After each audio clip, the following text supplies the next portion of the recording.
Agradecer a fraternidade pelo espaço, pela oportunidade de encontro e desejo que as rosas floresçam em vossa cruz. A vossa também. Imagina que você é um adolescente ali com uns 16, 17 anos, né? Você não paga boleto, você não tem que gerar riqueza, você não tem que correr atrás do prejuízo, quem faz isso são seus pais. E aí, certo dia, você fica lá enchendo o saco do seu pai e tal, e seu pai fala assim: vem cá, filho, eu vou ensinar você a minha profissão. Aí ele pega você e leva até a profissão dele. Daí ele ensina lá a profissão. Ó, o pai trabalha aqui, aqui é a mesa do pai, ou aqui é a máquina que o pai trabalha, enfim. Senta lá, faz com você, executa com você. Aí você fica, nossa, que legal o trabalho do pai, o pai é incrível, o pai... Só que ao mesmo tempo você acha meio cansativo, assim, que tem que trabalhar, né? Tem que...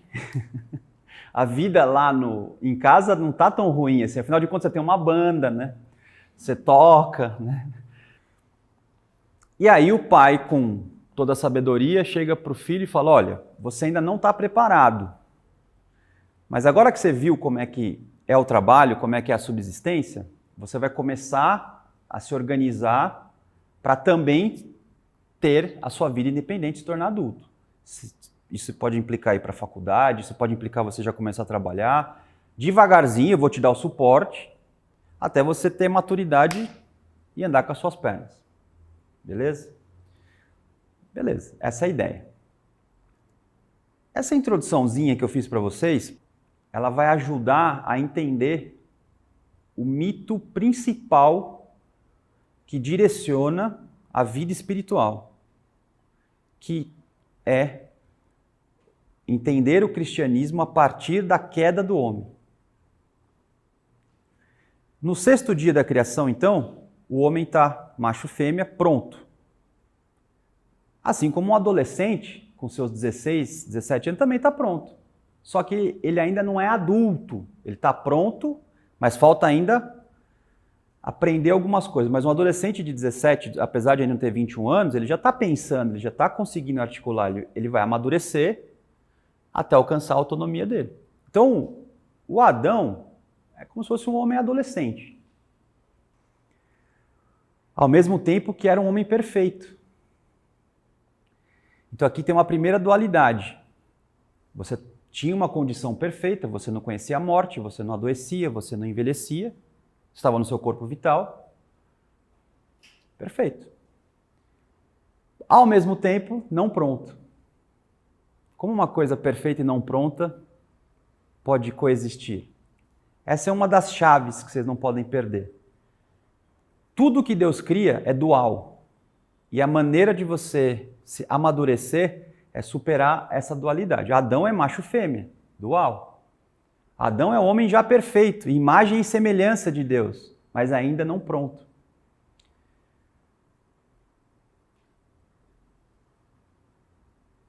Nesse meio tempo, o Adão falou: o que eu vou fazer da minha vida? É o adolescente que chega para o pai e fala: pai, o que o senhor faz da vida?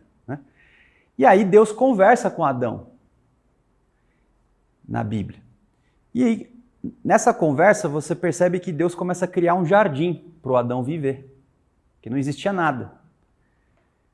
E aí começa a nascer as coisas, começam a nascer os bichos, começa a brotar, até que no meio desse jardim tem uma árvore, né? Que é a árvore da vida e do conhecimento, é a mesma árvore. E aí Deus mostra para o Adão como é que ele cria, como é que ele faz. Inclusive, dessa árvore sai um rio que rega todo o jardim do Éden, então. E desse rio saem 4 braços.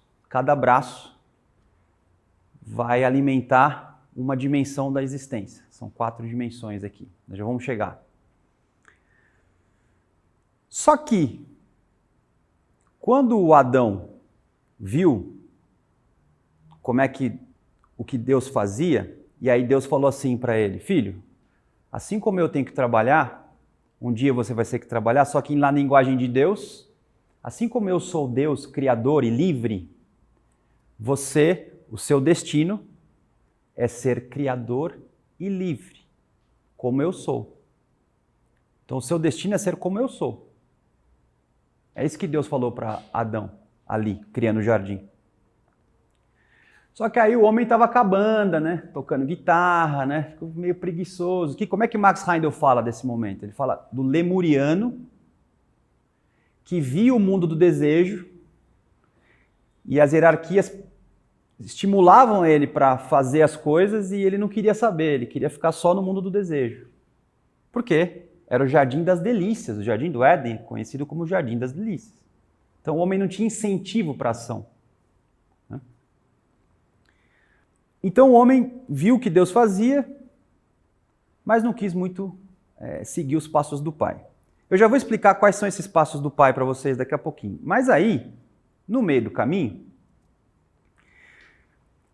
eu preciso explicar agora um detalhe técnico para depois voltar para a historinha, tá? Vou abrir um parênteses. O que acontece com esse homem chamado Adão? Eu fiquei pensando, se os anjos que a gente estuda, eles não precisavam de cérebro para conhecer, eles não precisavam dividir a força sexual para poder conhecer, por que nós, seres humanos, precisamos de um cérebro para conhecer? Eu sempre associei isso como fruto da própria queda. A queda que fez a gente gerar isso. Só que não. Antes da queda, já fazia parte dessa semente que Deus apresentou lá na árvore da vida para Adão, né? Olha, você vai ter que ter um cérebro e você vai ter que adquirir o conhecimento, sim, com o suor da sua testa. Não com o suor da queda, que degenera e conhece a morte.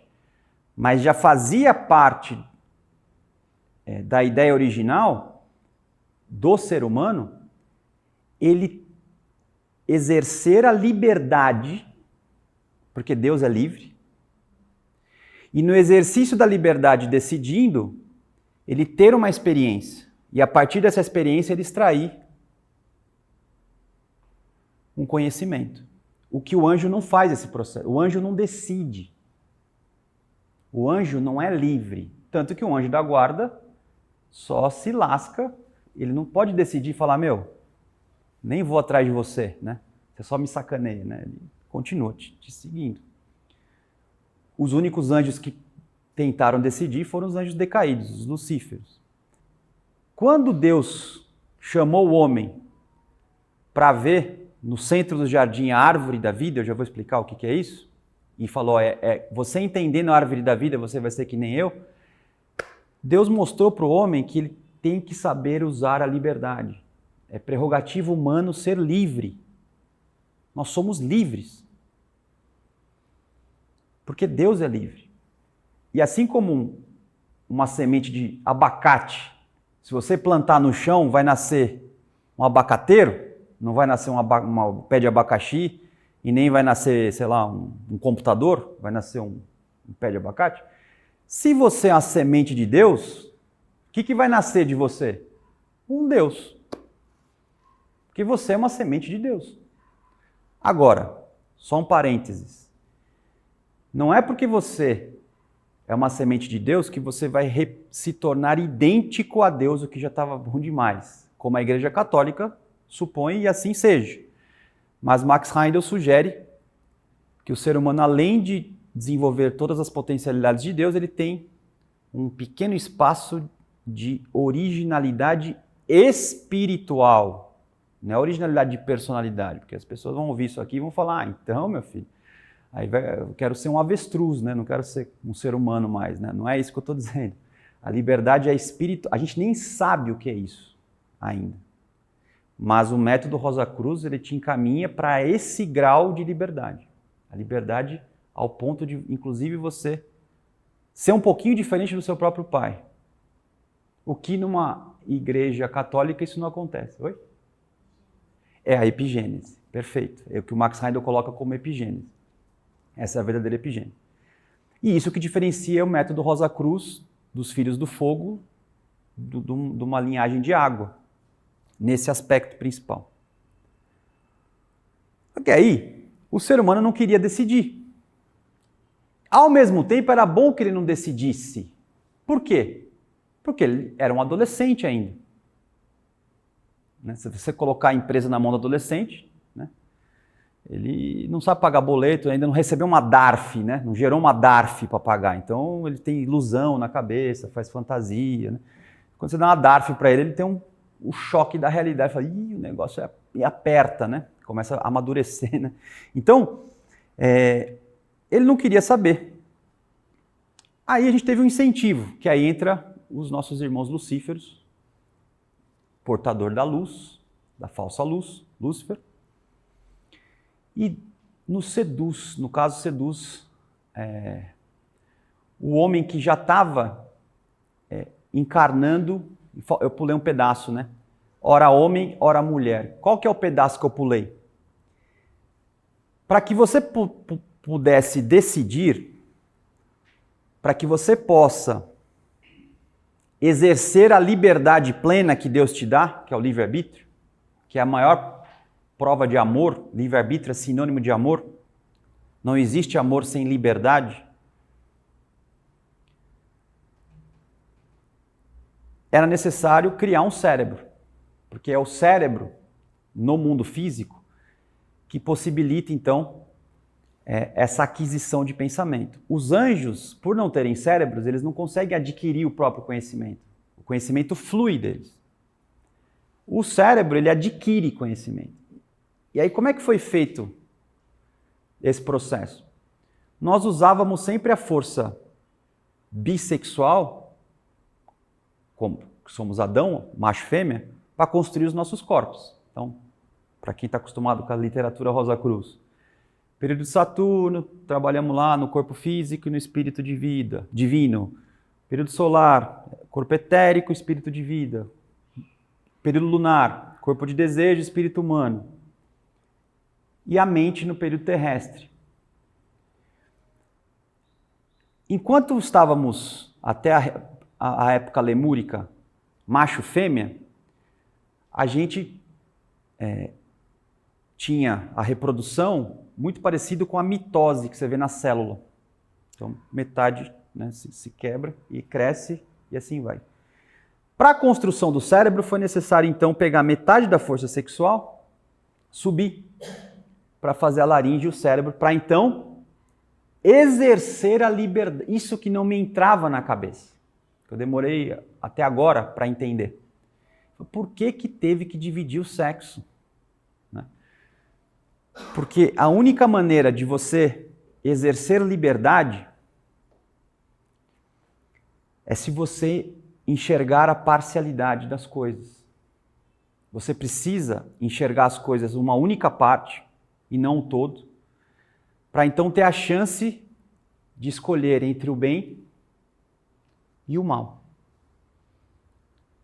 Entre comer o fruto da árvore.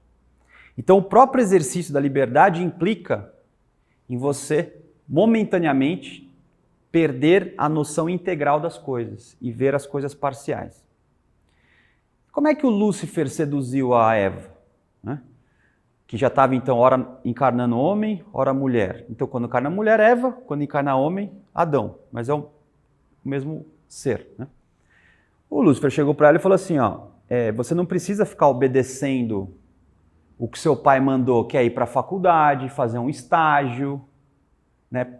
Você pode operar com a árvore do conhecimento e depois da vida e ser que nem ele agora.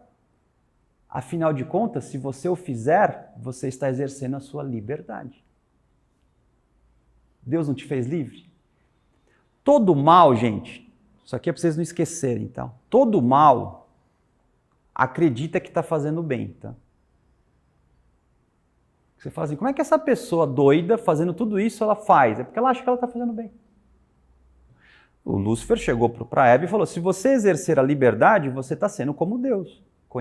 Sereis como os deuses, conhecereis o bem e o mal. Isso não é bom? Não é isso que Deus quer da gente? Aí o que aconteceu? Rapidamente. Isso foi feito justamente pelo uso da força sexual. Eu não preciso esperar o momento certo para me procriar. Eu não preciso esperar o sol, a lua para procriar. Eu posso procriar a hora que eu quiser. Quando eu começo a procriar a hora que eu quiser, eu não mais levo em consideração, eu não considero, né, o sideral completo, e eu faço do meu jeito, porque eu sou livre. Só que nesse processo de fazer do seu jeito, você desequilibra uma série de questões, via sexo. O problema é que não foi só para geração de corpos. A gente começou a gostar do negócio e começou também a fazer para gratificação dos sentidos. Então conhecemos a degeneração através disso. Aí você fala assim para mim, pô, mas o sexo é um problema? Não!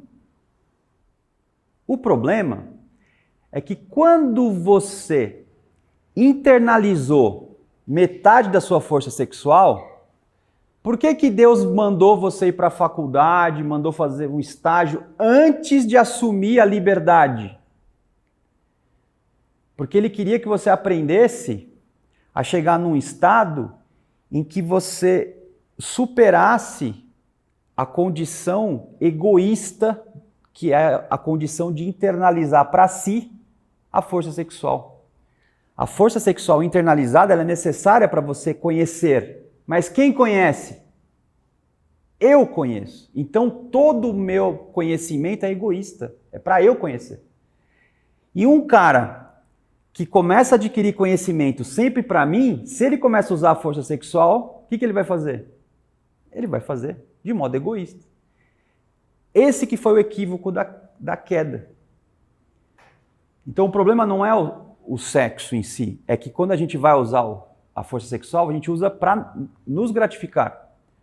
Quando eu vou adquirir um conhecimento, eu não estou nem aí para vocês, eu quero para mim. Então eu começo a não mais compartilhar. Então o que Deus queria é que a gente, quando internalizou a força sexual, ele sabedor que isso faria nos egoístas, a gente ficasse ali trabalhando do jeito correto para aprender o amor, para aprendendo o amor, a gente pudesse então exercer a liberdade em seguida. Só que o Lúcifer estava atrasado, a gente sabe da história, era um anjo atrasado, precisava também de conhecimento. E qual foi o erro de Lúcifer, assim como se tornou o nosso? Quando você usa o conhecimento só com a metade da força sexual, você perde a visão integral das coisas. Então, a visão espiritual, ela se apagou. Então, Lúcifer nos abriu os olhos para fora. A gente passou então a ver só o exterior, só os corpos, somente as leis da física, somente o mecanicismo. Não conseguimos mais ver a vida essencial que anima a forma, somente a forma. Então nós apagamos a luz de Deus e acendemos a luz da nossa própria razão. É isso que Lúcifer fez. Então o efeito principal da queda é a perda da visão essencial e o início da visão parcial para fora. Então a gente não vê mais o espírito. Então, aí surge o materialismo, surge o medo, surge a ideia de que a gente vai morrer, que tudo vai acabar. Somada a ignorância com a lei, a gente perdeu a visão essencial, ficou só com a visão de fora e as consequências da desobediência com a lei. Então morremos. Morremos. Esse processo de usar a liberdade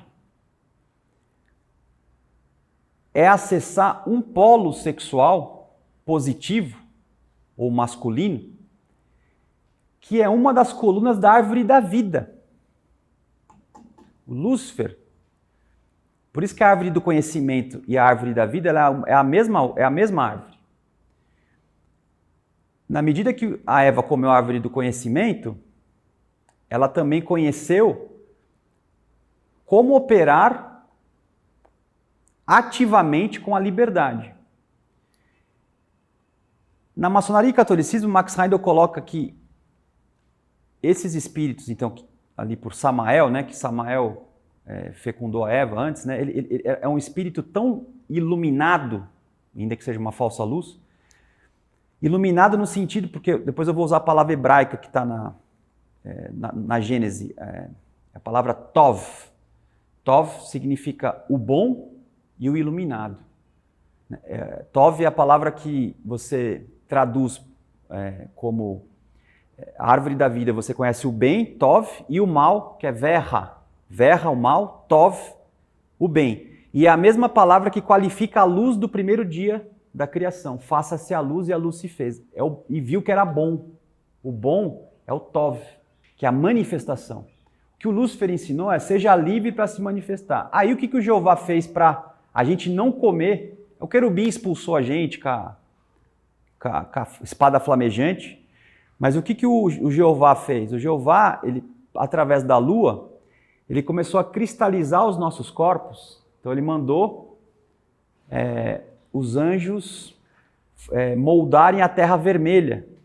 Então, de etéricos, que acessava a vida, a luz, Jeová, com as forças lunares cristalizadoras, começaram a enclausurar e a gente ganhou densidade material. Por que a gente ganhou densidade material?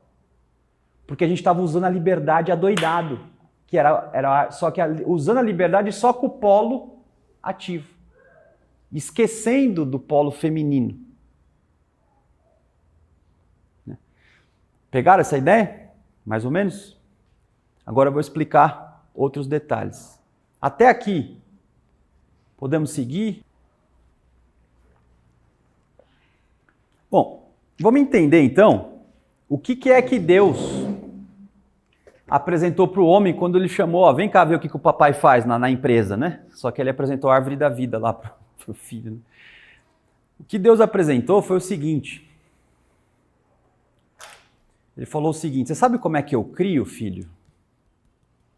Porque eu sou Deus. Né? Você sabe como é que eu crio?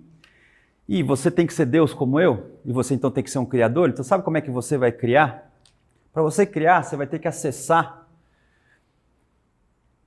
o nome, que é o meu nome, né? Das coisas. Você tem que aprender a acessar o nome das coisas. E o meu nome, que é conhecido como tetragrama,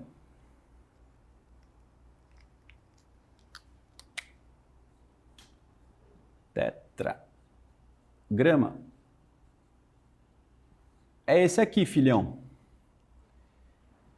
Yud, Rei, Vav, Rei. Esse é meu nome. Só que na árvore da vida, filho, que é o arquétipo da criação, a árvore da vida é o arquétipo da criação, e você vai ter que aprender a trabalhar com ela para ser como eu sou, você vai ter que acessar a raiz, que é a força de toda fortaleza. Já ouviram essa frase? A força de toda fortaleza. Para você acessar, você vai ter que acessar a raiz dessa árvore. Então, a raiz dessa árvore... Então, vou fazer uma árvore feia aqui, tá? Aqui é a raiz da árvore. Você tem que acessar a raiz dessa... E a raiz dessa árvore é a primeira letra do meu nome. Yud. Vou só escrever aqui para vocês em português, não, né? Essa palavra aqui, Yud, é essa letra aqui, hebraica, tá? Yud. O pessoal fala Yod, mas é Yud, tá bom? Depois que você acessar, então, a raiz, que é a fonte, que é a força de toda a fortaleza, você vai começar a brotar um tronco e uns galhos.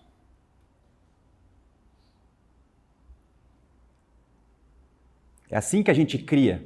A gente acessa a fonte, acessando a fonte, que é a raiz, da raiz começa a nascer o tronco e os galhos. Esse tronco e o galho, filho, é essa minha terceira letra aqui, ó, do meu nome, que é o Vav. Essa letra aqui, tá? Ó, do meio aqui. E as folhas e as frutas são duais. Tem metade para cá e metade para cá. É um lado que é o rei masculino. Se escreve re, mas se lê rei, tá? Que é masculino, a direita masculina e a esquerda feminino.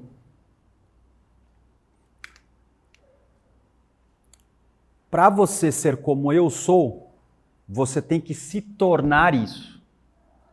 Se você brincar com essas forças aqui sem antes se tornar isso, sem antes acessar a fonte que unifica os dois polos, né, vai dar ruim. É isso que está escrito na Bíblia. Se você ler na Bíblia, está escrito, vai dar ruim. Está escrito assim na Bíblia. Né? Vai dar ruim na Bíblia, você vai conhecer com o suor da testa, você viu que estava nu, agora você vai conhecer a morte, agora a mulher vai gerar e vai parir com dor. Isso significa vai dar ruim. Né?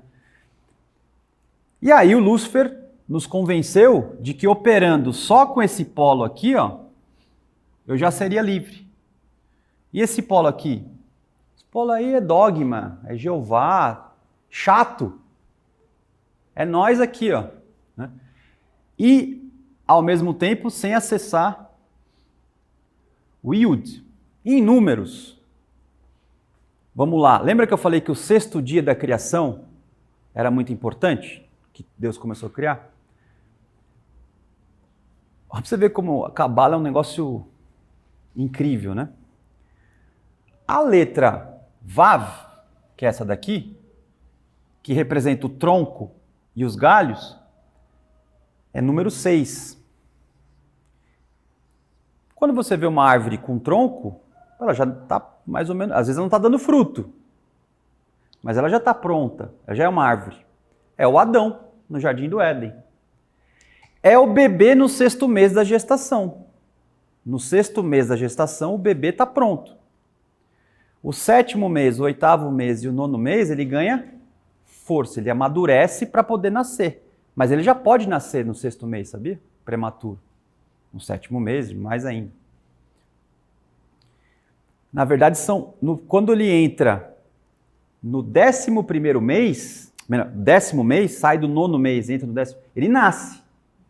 Do mesmo modo, a gente tem que sair do 6, Adão tem que sair do 6 e acessar a raiz, a fonte, Yud,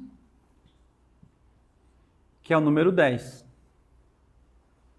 Só que a gente tem que subir, né? 6, 7, 8, 9, 10. Também tem os números da iniciação aqui, né?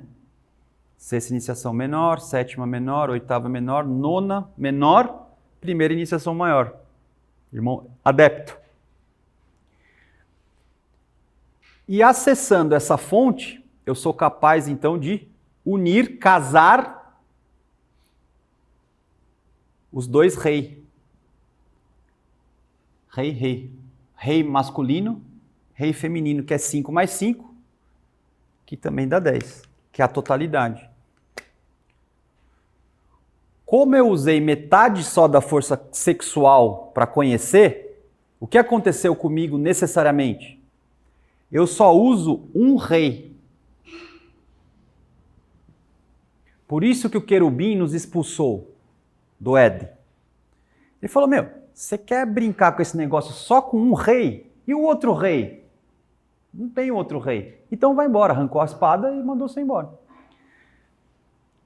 E aí, como essa força sexual ela é internalizada egoisticamente, o Max Heider ele fala, né? O ser humano, ele internaliza metade da força sexual egoisticamente. Então,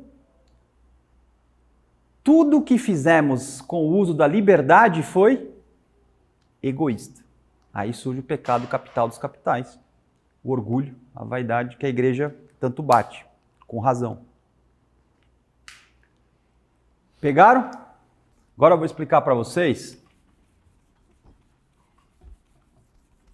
como é que deveria ter sido se a gente não tivesse escutado o coisa ruim. Apesar de todo esse dano, a possibilidade de termos acelerado esse processo, ainda que despreparados, ele realmente vai nos fazer chegar a sermos idênticos às hierarquias que nos criaram. Talvez, o Max Heindel sugere, que ainda que você tenha metade da força sexual apenas para adquirir conhecimento, mas se a gente tivesse seguido aquela pedagogia, sabe o que o Max Heindel fala? Os meninos eram levados, espetados, e os métodos eram muito brutais para despertar a vontade. E as meninas eram levadas em grandes bosques para ouvir e exercer a imaginação, ele só descreve isso, porque as coisas eram bem mais brutais do que isso. Se a gente ficasse nessa, a gente estava lá no Jardim do Éden, lá vendo o mundo do desejo e falando, aqui tá bom. É possível que, ainda que tenhamos liberdade, o uso da liberdade é uma liberdade meio obediente demais, assim, sem culhão, né? Sem uma liberdade viril. Né? Então, muitos meditam que o exercício da liberdade, ainda que tenha gerado todo esse dano, ele vai possibilitar com que a gente tenha, quando aprendermos a ligar o outro rei, né? A gente vai acessar uma fonte e vai alcançar um grau de deificação muito poderosa. Por isso que dizem que os homens serão superiores aos anjos, né? Muito obrigado, Margot. E por isso que Lúcifer, no mito, também teve inveja, né? Falou, porcaria aí vai ser melhor do que a gente, melhor do que eu, que sou anjo? Não, né? Ele recusou-se. Então, isso aqui é uma coisa para meditar. O próprio Santo Agostinho chama a queda de feliz queda, porque ele entendeu esse processo. Aí, então, eu vou falar para vocês duas coisinhas. Tudo isso que eu falei agora tem uma densidade bem substancial. É fruto de muita meditação. O que eu quero dizer com isso? Depois que a gente pegar a gravação, é algo que talvez a gente tenha que assistir de novo, tem que abrir o conceito.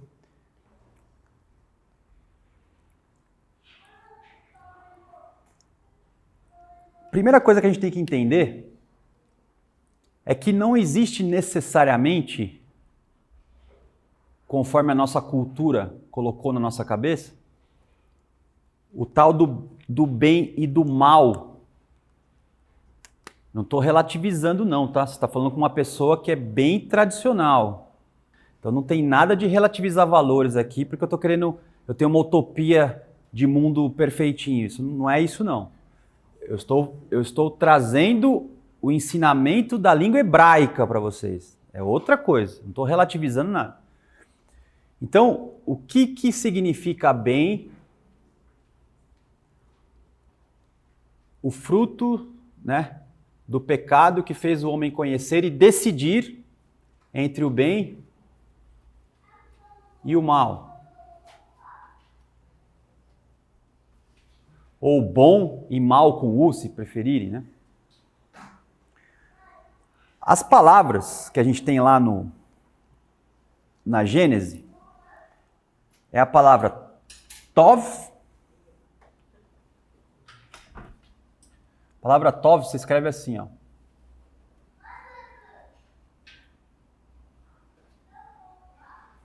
Isso aqui significa Tov, que significa bem e também significa luz. Lúcifer, portador da luz, que não existe esse nome na Bíblia, sabia? Não existe a palavra Lúcifer na Bíblia. Não tem. Quem inventou essa palavra foi São Jerônimo, traduzindo a Bíblia. Por quê? Porque ele lia hebraico. E quando ele leu hebraico, ele leu que Tov é luz. E quem que nos ensinou a trabalhar com a luz?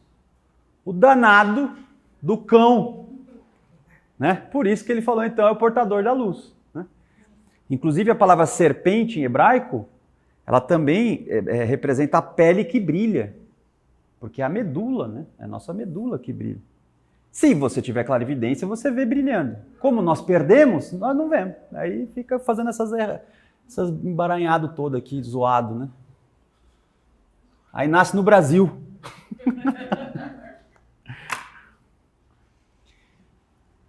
E o que quer dizer, então, a luz, o bem, se você estudasse hebraico? Sabe o que Tov quer dizer? Quer dizer derrubar o caderno. Não, quer dizer perfeição.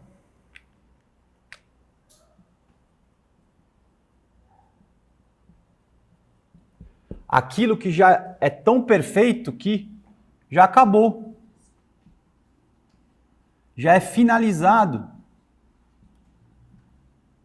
E se já é finalizado, o fim também já é a morte. Porque já é perfeito.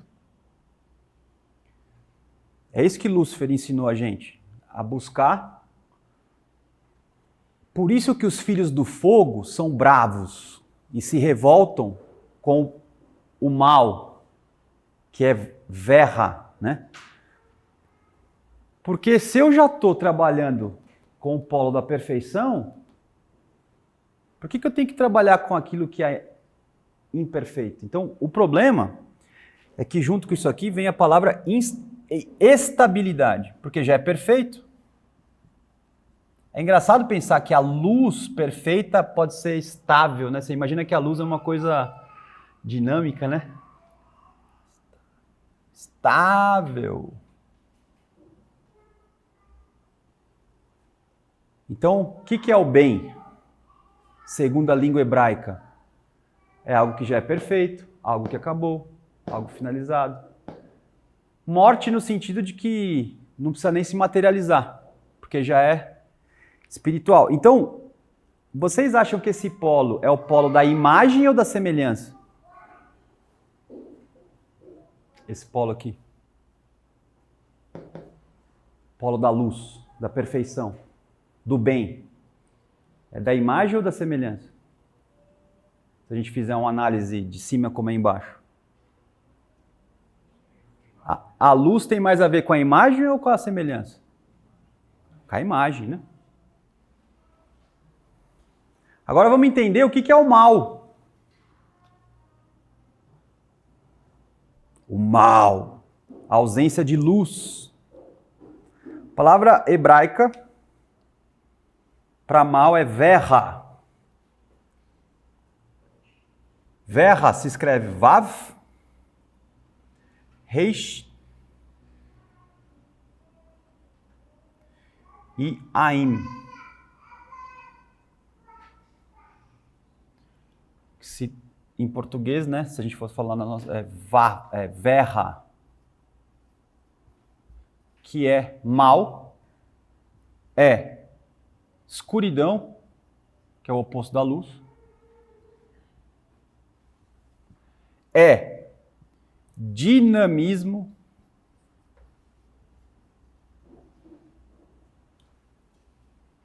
é busca pela perfeição, porque não é perfeito.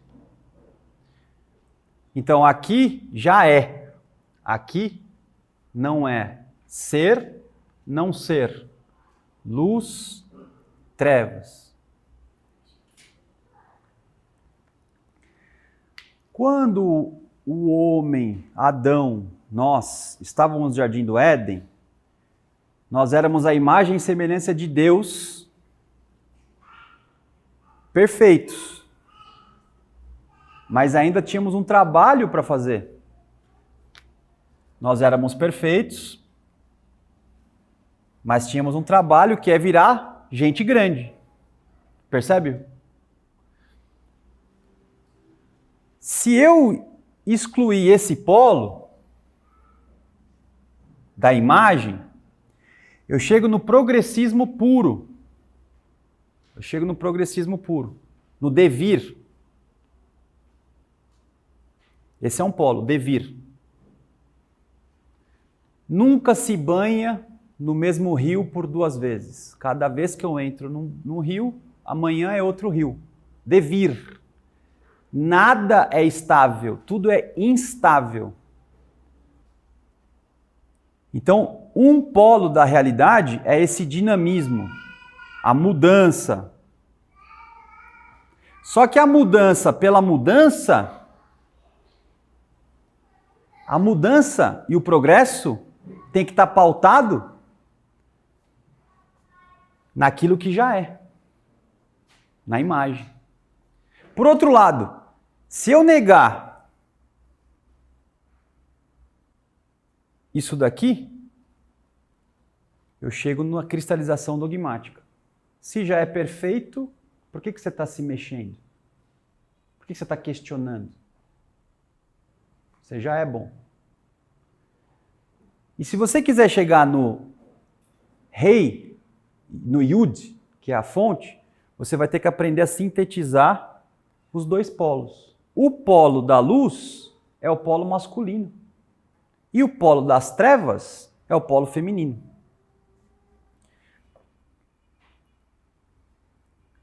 O polo dinâmico, que algumas pessoas colocam como mal, é o polo feminino, é o rei feminino, e o polo da luz é o polo masculino, ativo.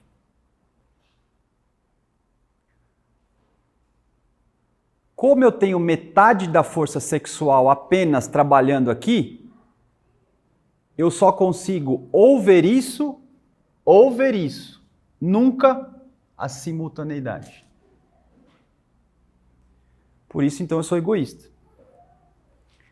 A gente tem que substituir, então, o combativo, a diferença, a parcialidade pela complementariedade. Então, eu vou dar um exemplo para você.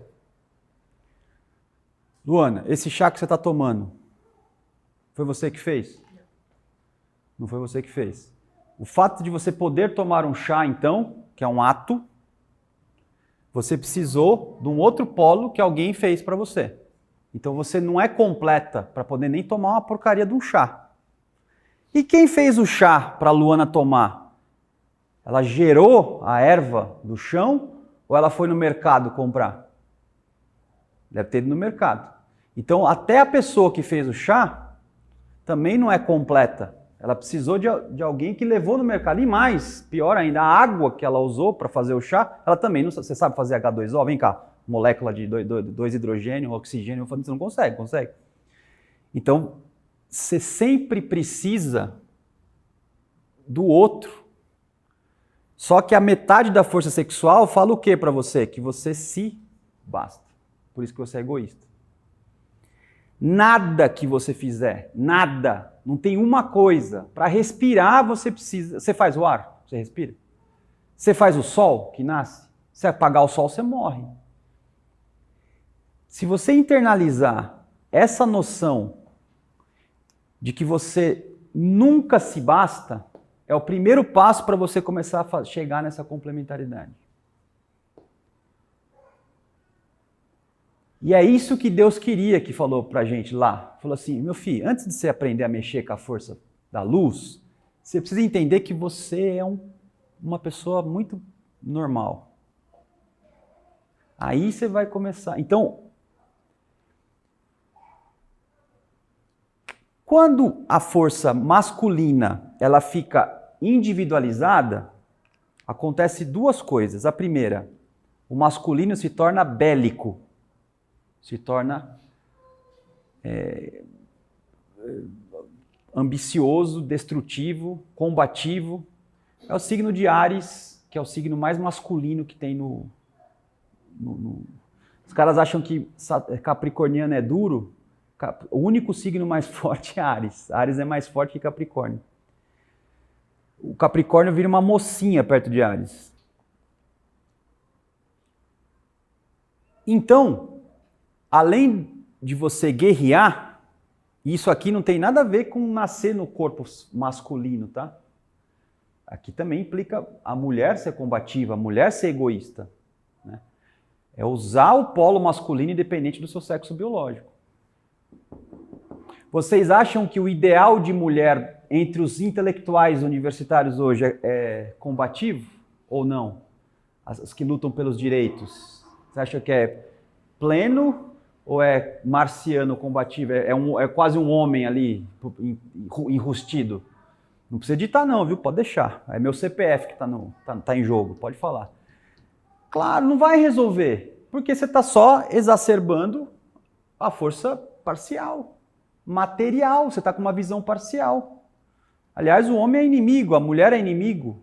Não é só, agora não é mais o homem e a mulher, é a cor da pele, é a classe, tudo é inimigo. Vocês estão entendendo? Essas coisas não resolvem, que justiça, não vai ter justiça, vocês estão reforçando a queda com essa porcaria toda. Estou preocupado com a sua alma. Estou preocupado com o que você acha. Estou preocupado com a sua alma. Então, abre o olho, não para fora, para dentro. Né? Essa é a primeira coisa. A outra coisa é que a glória interiorizada, espiritual, por eu ter perdido a visão interna, ela passa a ser a glória da conquista externa. Aí qual conversinha? Teve a pandemia e tal, então agora pessoal, preciso, né, reencontrar as pessoas. Então eu vou terminar o meu MBA na Alemanha, né, nos próximos 15 dias, para descansar um pouco. Aí voltando a gente vai pegar no aplicativo aqui umas férias aqui para o Chile, lá não sei aonde e tal. E assim, é só isso. Aí daqui a pouco, não, porque estava na dúvida, né, se eu comprava o cara comprou uma Porsche, né? Porra, legal, né? Porra, até quero dar uma volta. Porra, imagina, dirigir uma Porsche, deve ser incrível, né? Você percebe? Você senta, né? Conquista externa. Conquista externa. Aí eu já comecei a mostrar as minhas machucadas de jiu-jitsu. Eu falei, melhor você ficar quieto, senão eu vou dar um mata-leão em você, que você tá me irritando. Mentira, tá? É claro que é mentira, né? Afinal de contas, eu não sou combativo, eu já tenho a união aqui e tal. Tem a conquista física, filho, né? Que o bicho pega, né? Então, brincadeiras à parte, é só mais uma expressão do homem masculino bélico. O trabalho, então, do cristianismo, eu recomendo o Sermão da Montanha, que é o capítulo 5 de São Mateus, como elemento de você acessar a verdadeira masculinidade. Você quer ser macho? Viva o Sermão da Montanha. Isso é ser macho. Pobre de espírito, misericordioso, puro, bem-aventurados os que sofrem, né? Porque esses verão a Deus, esses terão o reino do céu, esses acessarão a fonte.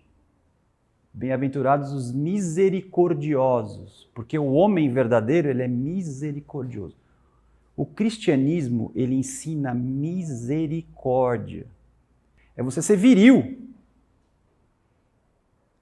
E uma pessoa viril é misericordiosa. Somente a virilidade misericordiosa, que é pura, é capaz de acessar a escuridão. E sabe o que a escuridão vela? Mas que se eu alcançar a misericórdia, ela vai revelar o nome de Deus. É no feminino que está o nome de Deus. E o que é o feminino? Vocês lembram da árvore no centro do jardim, que tem um rio que alimenta todo o jardim e depois saem 4 braços para alimentar o mundo? A força feminina é esse rio. É o rio que dá a energia,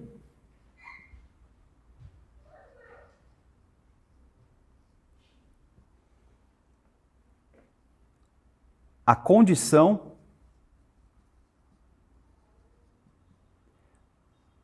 para fecundar a semente que faz nascer um filho ou a criação.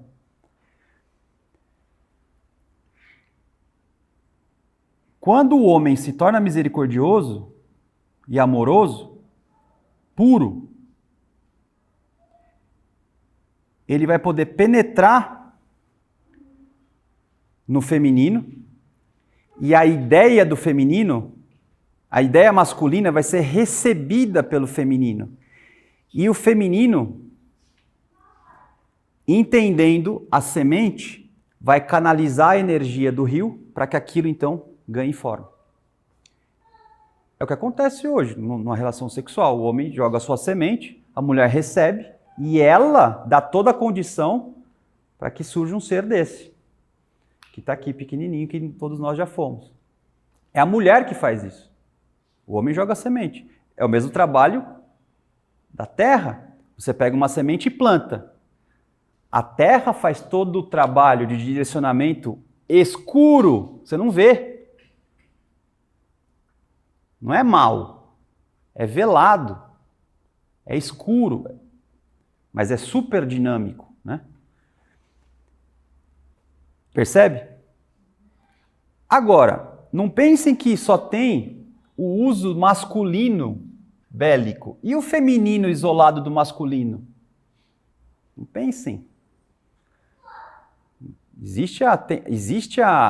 O homem ele é combativo, egoísta. O masculino é combativo, egoísta. E a mulher egoísta? Ela é combativa? Lembra que ela trabalha nos bastidores. Ela não é para frente. O que vocês acham que o feminino egoísta, desconectado, como é que ela atua? Ela sai dando porrada em todo mundo? Sai brigando? Hã? Ela trabalha na sedução, na armadilha. Porque ela quer ser a sedução a mulher ela quer ser penetrada por uma ideia. Só que a ideia é egoísta. Eu posso armar uma sedução para conseguir um trabalho. Eu posso armar uma sedução para conseguir qualquer coisa. Então tem várias maneiras de eu trabalhar o aspecto feminino de modo egoísta, né? E tem o lado masculino que é combativo. Então o sermão da montanha ele é a possibilidade de você unir. Pode ficar tranquila, viu? Pode deixar. Não, os dois polos. Qual que é a minha crítica a Niki de Sozinelli? Ela vai falar que o homem tem que ser fraco para poder fazer a união. Aí eu comecei a ler aquilo e falei, minha filha, tem que ser francesa, né? Tem que ser francesa, né? Que aí às vezes não sai as ideologias da Revolução Francesa. Pô, pelo amor de Deus, o homem tem que ser forte, porque desde quando misericórdia, que é a força de toda a fortaleza, tem que ser fraco, né? Talvez seja um problema de tradução. O que ela quis dizer é que você não tem que ter, você tem que entender a fraqueza que ela está querendo dizer, que você tem que saber que você é limitado, você sempre precisa do outro, até para tomar um chá, você precisa de alguém, né? Estou finalizando já a palestra. O Irã Abif, quando ele se sentiu afrontado por Jeová, porque os filhos do fogo não conseguiam acessar mais Deus, porque Jeová ficou com um ciúminho, ele falou, filha da mãe, você quer? Então eu vou chegar até você com a minha luz. E ele fez o mar fundido com um único rei, o rei masculino. Tanto que o feminino lá, a água, jogaram umas gotinhas de água, só umas gotinhas, não foi muita água não, foi só umas gotinhas, ele já não conseguiu equilibrar. Aí ele desce no centro da terra e o Caim fala para ele, né? Você não verá os seus sonhos se materializarem, você vai ter que morrer frustrado. E alguém maior do que você vai te ensinar a nova palavra e o novo martelo para você unir, que é a Rosa Cruz, né, que é a união. Então o Irã Abif, o mar fundido inicialmente teve que ser modificado por Cristo, pela graça, por Cristo. Agora a última coisa para fechar.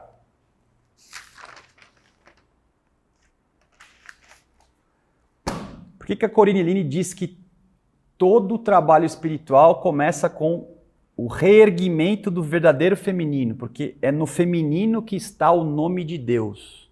Só que para você acessar, você tem que ser forte e misericordioso. Sem misericórdia você não pode acessar o amor, a pureza. Aqui é o combo, tá? Obediência, castidade e pobreza. Pureza, misericórdia, tudo é o combo, tá? Quando eu falo misericórdia, é esse combo todo. A santidade. Sem santidade, você não pode usar a sua virilidade para penetrar no polo feminino que vai dar a forma daquilo que você criou. Aqui eu sou livre de verdade. Lembra que quando é que eu me torno livre igual a Deus? Porque eu, com o poder masculino, acessando a fonte, que é o Yud, eu crio ativamente, manifesto e busco recurso para que esse recurso dê materialidade para aquilo que eu estou criando e nasce o filho. A árvore da vida, que depois a gente transformou ela em árvore sefirótica, ela é assim, né? Você tem um triângulo para cima, que é a grande face de Deus, depois você tem 2 triângulos para baixo, mais um para baixo, e Malkut aqui embaixo. Aqui é a coluna da temperança, o lado esquerdo é o Verra, né? E o Tov, masculino, feminino. Masculino, a coluna da misericórdia. Olha só. Sabia que a coluna da misericórdia é masculina? Todo mundo achava o contrário, né? Misericórdia. E o rigor. Por quê? O nome de Deus trabalha com rigor. Sabe? É o nome de Deus, é o que dá forma para tudo.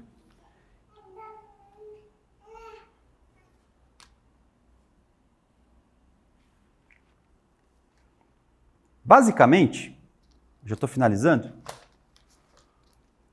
nós temos aqui a coluna vertebral em nós, que é bissexual.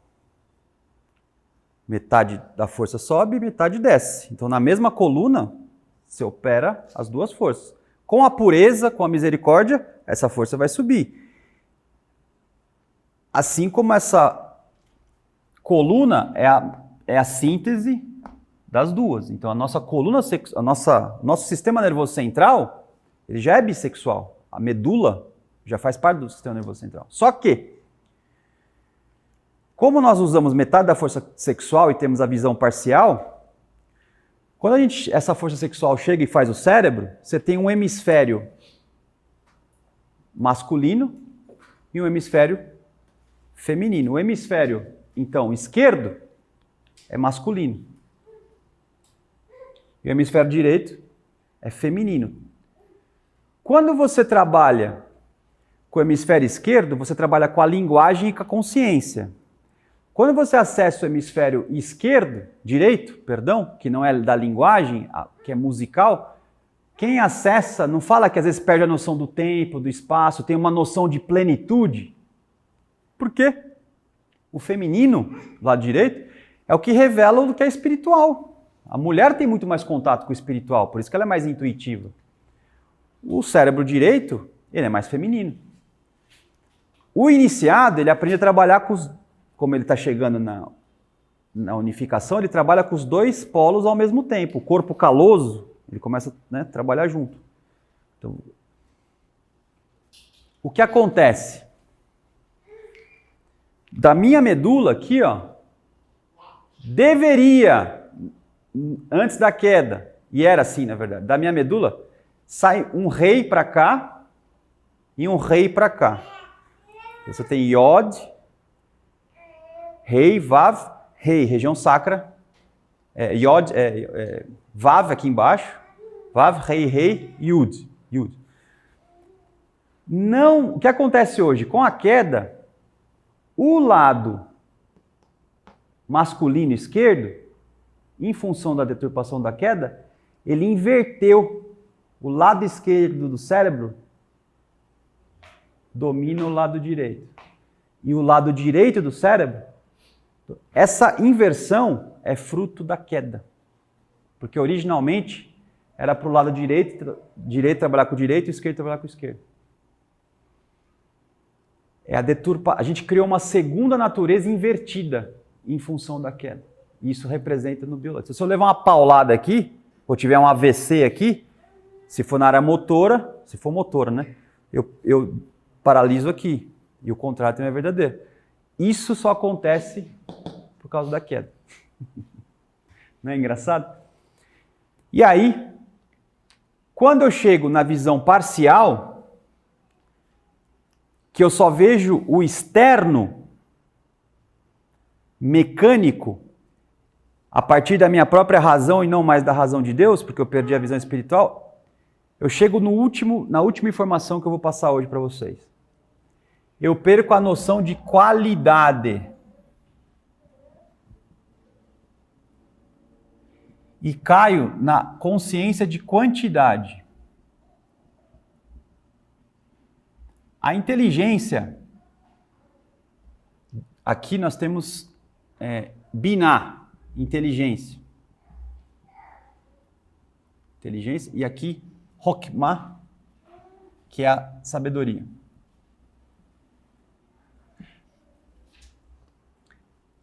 A sabedoria que é alcançada pela misericórdia, ela vai acessar a inteligência que vai dar o rigor para que as forças de Deus deem forma para aquilo que se quer criar, pela liberdade.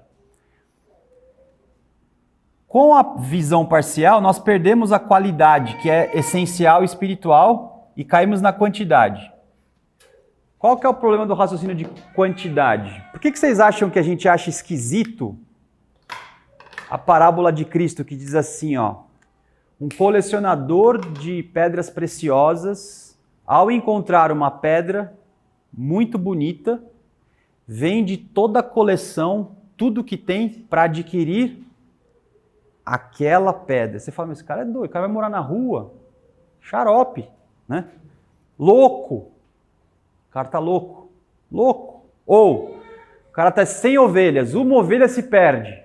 Ele deixa as 99 para trás e vai atrás da única que se perdeu. O Cristo o tempo inteiro está te falando, volta para ver a visão espiritual. Isso chama consciência moral. E a visão parcial, ela sempre vai te dar uma moral quantitativa. A moral quantitativa foi o que saiu da boca de Caifás, quando disse, é melhor um profeta morrer do que uma nação perecer. Só que aquele profeta era o verbo que tinha sido feito carne.